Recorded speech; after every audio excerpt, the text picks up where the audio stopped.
आज Microsoft Excel में हम सैलरी रिपोर्ट बनाना सीखेंगे। लास्ट टाइम जो अटेंडेंस रिपोर्ट हमने बनाई थी, उम्मीद है आपको समझ आ गई होगी और इंशाल्लाह आपने इस पर प्रैक्टिस की होगी। तो आज हम जो है सैलरी रिपोर्ट बनाते हैं। ये सैलरी रिपोर्ट गवर्नमेंट इदारे की सैलरी रिपोर्ट है और उसमें काफ़ी कुछ इंशाल्लाह सीखने को मिलेगा आपको। तो मेरे चैनल को सब्सक्राइब करें, लाइक करें और बेल आइकन को ज़रूर क्लिक करें और शेयर भी करें प्लीज़, ताकि अच्छी अच्छी वीडियोज़ आप तक पहुँच सकें।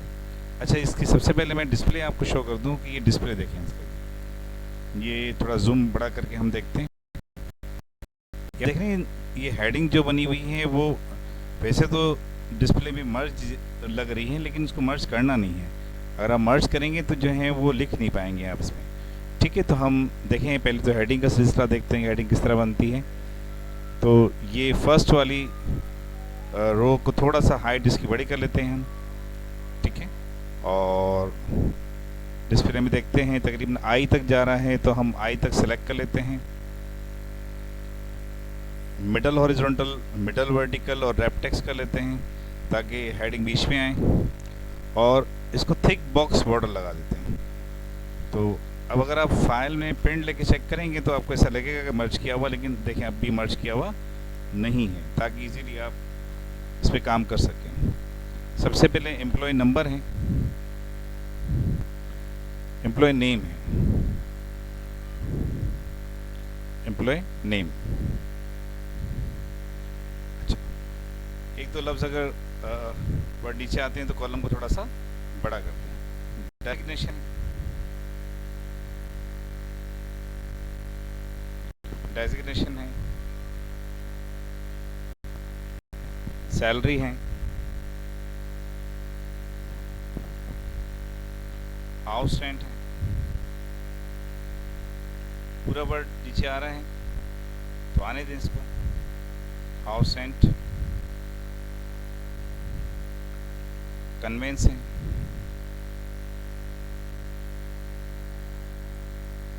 मैं शॉर्ट में भी लिख रहा हूँ, मेडिकल है,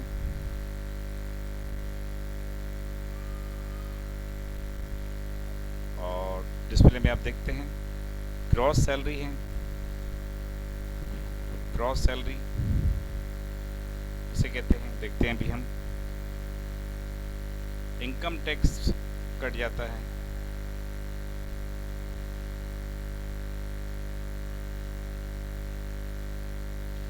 और आखिर में नेट सैलरी आपको क्या मिलेगी देखते हैं।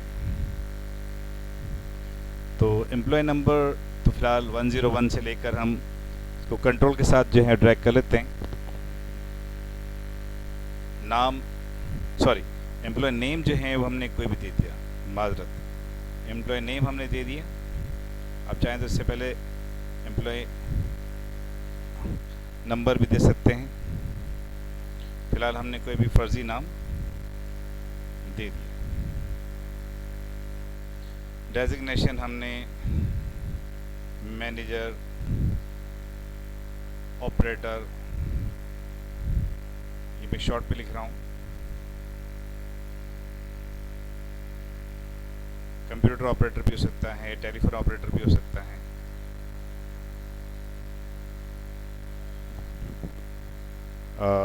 सेल ऑफिसर, परचेज ऑफिसर,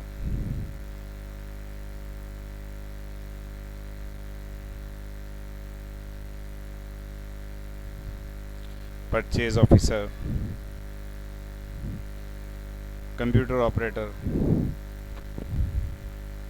तो सैलरी इसकी हम ये डिस्प्ले के हिसाब से दे देते हैं। 15, 20, 15, 10, 12, 20, 15, 10, 12, 8। अच्छा, देखिए हाउस रेंट का फार्मूला ये डिस्प्ले में देखेंगे। हाउस रेंट का फार्मूला यहाँ पर वैसे परसेंटेज हम अपनी तरफ से दे सकते हैं, और ये C2 का मतलब कि आपकी सैलरी जो है वो C2 पर है, मतलब रो और कॉलम C2 पर, कॉलम C और रो 2 पर है, इस वजह से C2 लिया गया। अगर रो कॉलम थोड़े से आगे पीछे कर देते हैं तो फिर उसी रो कॉलम को लेंगे जो आपकी बेसिक सैलरी की फर्स्ट रो कॉलम है। ठीक है, परसेंटेज हमने अपनी तरफ से दी हुई है। तो चले जी देखते हैं इस फार्मूलों को किस तरह से अप्लाई करते हैं। तो ये C2 पर अभी हम मौजूद हैं, हम इज इक्वल टू इफ करते हैं, ब्रैकेट में हमने C2 किया greater than is equal to 20,000। अगर किसी की सैलरी 20 या 20 से अबव है, 20 से अबव कुछ भी हो सकती है, तो कॉमा, तो C2 multiply by 30 divide by 100, मतलब C2 का ही 30%, C2 के ऊपर 30% मिलेगा, मतलब 20,000 सैलरी मिल रही है, ऊपर 30% हाउस रेंट मिल रहा है। फार्मूले को डिवाइड बाय 100, फार्मूले को मज़ीद आगे बढ़ाते हैं, इसी को कंटिन्यू करेंगे। If C2 greater than is equal to 15,000 का मतलब 15 से लेके 20,000 तक, 15,000 से लेकर 20,000 तक अगर है तो कॉमा C2 का ही 25% मिलना चाहिए डिवाइड बाय 100, कॉमा कर लेते हैं। If C2 greater than is equal to 10,000, 10 का मतलब 10 to 15,000, जो 15,000 दे चुके हैं, 10 to 15,000 के बीच में है, तो कॉमा और C2 का हम 20,000 कर लेते हैं डिवाइड बाय 100, और ये आप डिस्प्ले में देख सकते हैं।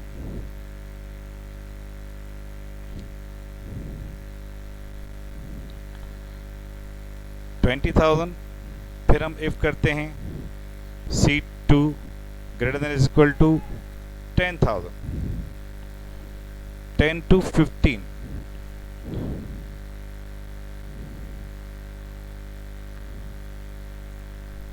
so 30,000, 25,000, 25, 30%, 25%, 20%, और अब हम C2 मल्टीप्लाई बाई 15% करते हैं डिवाइड बाई 100। अच्छा, यहाँ तक तो हमने जो है फार्मूला अप्लाई कर लिया कि अगर 15 से 20 के दरमियान है तो 20,000 से अबव है तो 30%, 15 से 25 के दरमियान 25%, 10,000 से 15,000 के दरमियान है तो 20%, और 8,000 सॉरी 8,000 से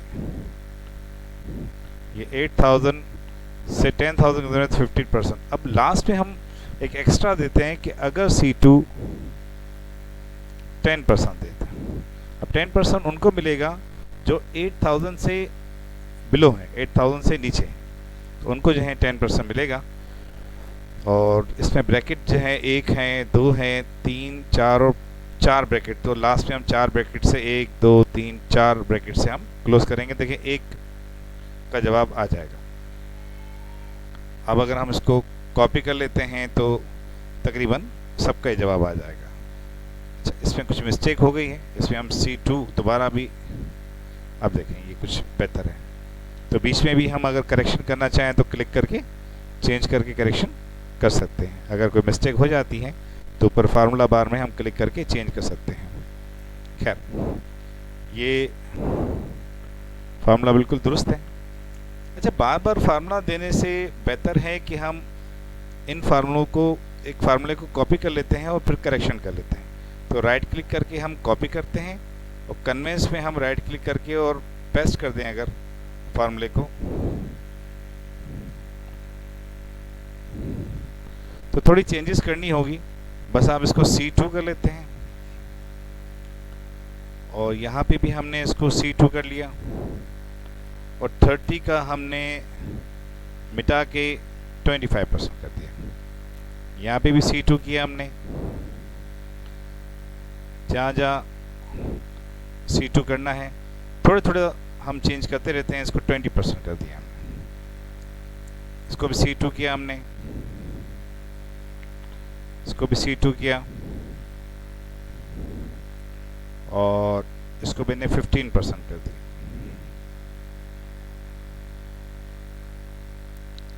ये मैंने 15% कर दिया।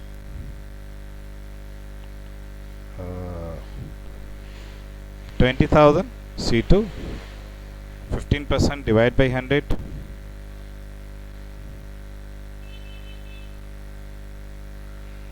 और जहाँ जहाँ डी है वहाँ पे सी कर दिया मैंने, इसलिए कॉपी किया, इस वजह से डी आ गया ये। और यहाँ मैंने कर दिया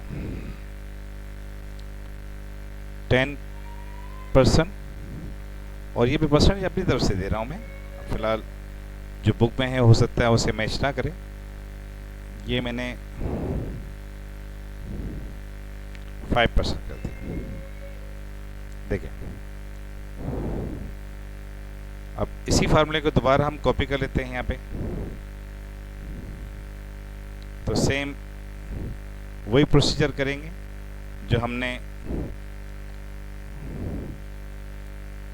यहाँ C2 कर लेते हैं, यहाँ C2 कर लेते हैं, और 25 को मैंने 20 कर लेता हूँ।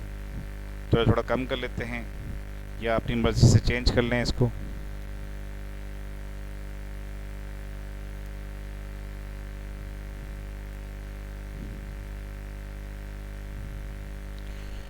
% कर लिया हमने। C2 ये मैंने 10% कर लिया।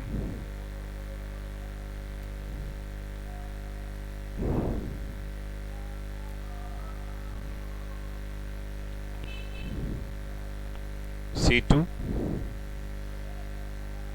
ये मैंने 5% कर लिया, और लास्ट में मैं 3% कर लेता हूँ। तो परसेंटेज तो अभी फिलहाल तो हम कुछ भी रख सकते हैं, ठीक है।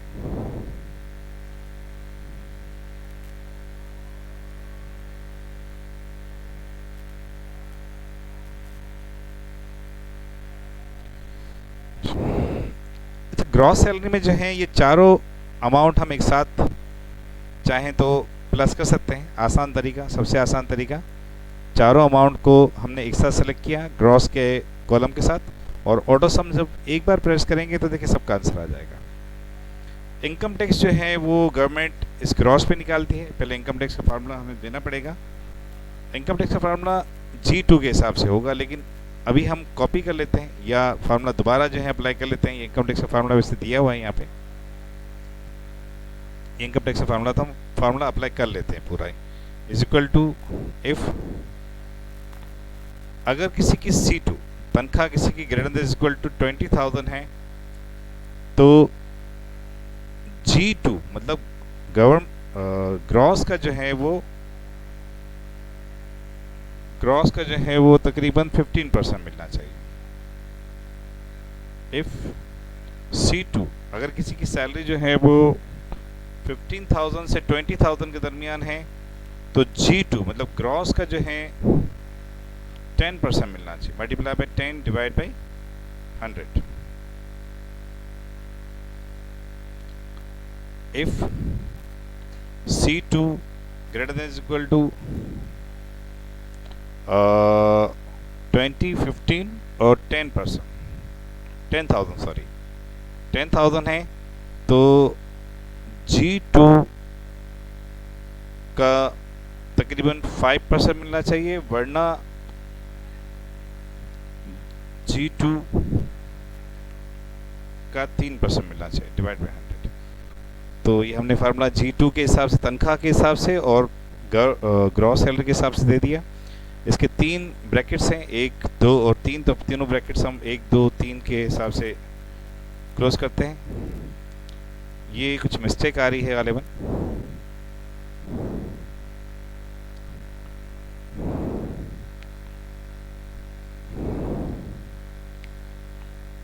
इनकम टैक्स के फार्मूले में कुछ मिस्टेक आ रही है गालिबन। अच्छा, फार्मूला दोबारा दे देते हैं। इज इक्वल टू इफ अगर आपकी salary C2 greater than is equal to 20,000 है, तो G2 का 15% डिवाइड बाई 100। इफ अगर आपकी C2 greater than is equal to 15,000 है, 15,000 से 20,000 के दरमियान है, तो G2 का हम 10% कर देते हैं। Divide by 100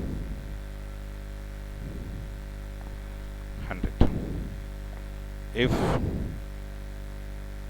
C2 greater than is equal to 10,000 तो G2 का मल्टीप्लाई बाई हम 5% देते हैं, वरना G2 multiply by 3 divide by 100, 5% divide by 100। Correction आप कर सकते हैं बीच में। ये 1 2 3 करके हमने देखिए अभी इनकम टैक्स बिल्कुल दुरुस्त निकल आया। इसको हम कॉपी कर लेते हैं, कुछ मिस्टेक अभी भी है ऊपर चेक कर लेते हैं हम।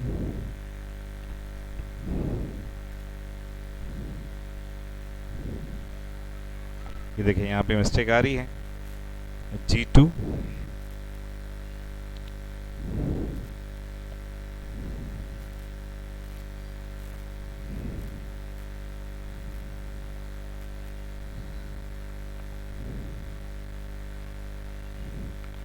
Divide by 100।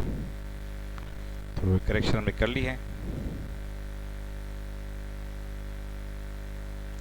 तो नेट सैलरी जो है वो ग्रॉस में से इनकम टैक्स माइनस होगा तो नेट आ जाएगा, is equal to gross salary में से हम माइनस करेंगे इनकम टैक्स, तो ये आपकी नेट पेमेंट आ जाएगी।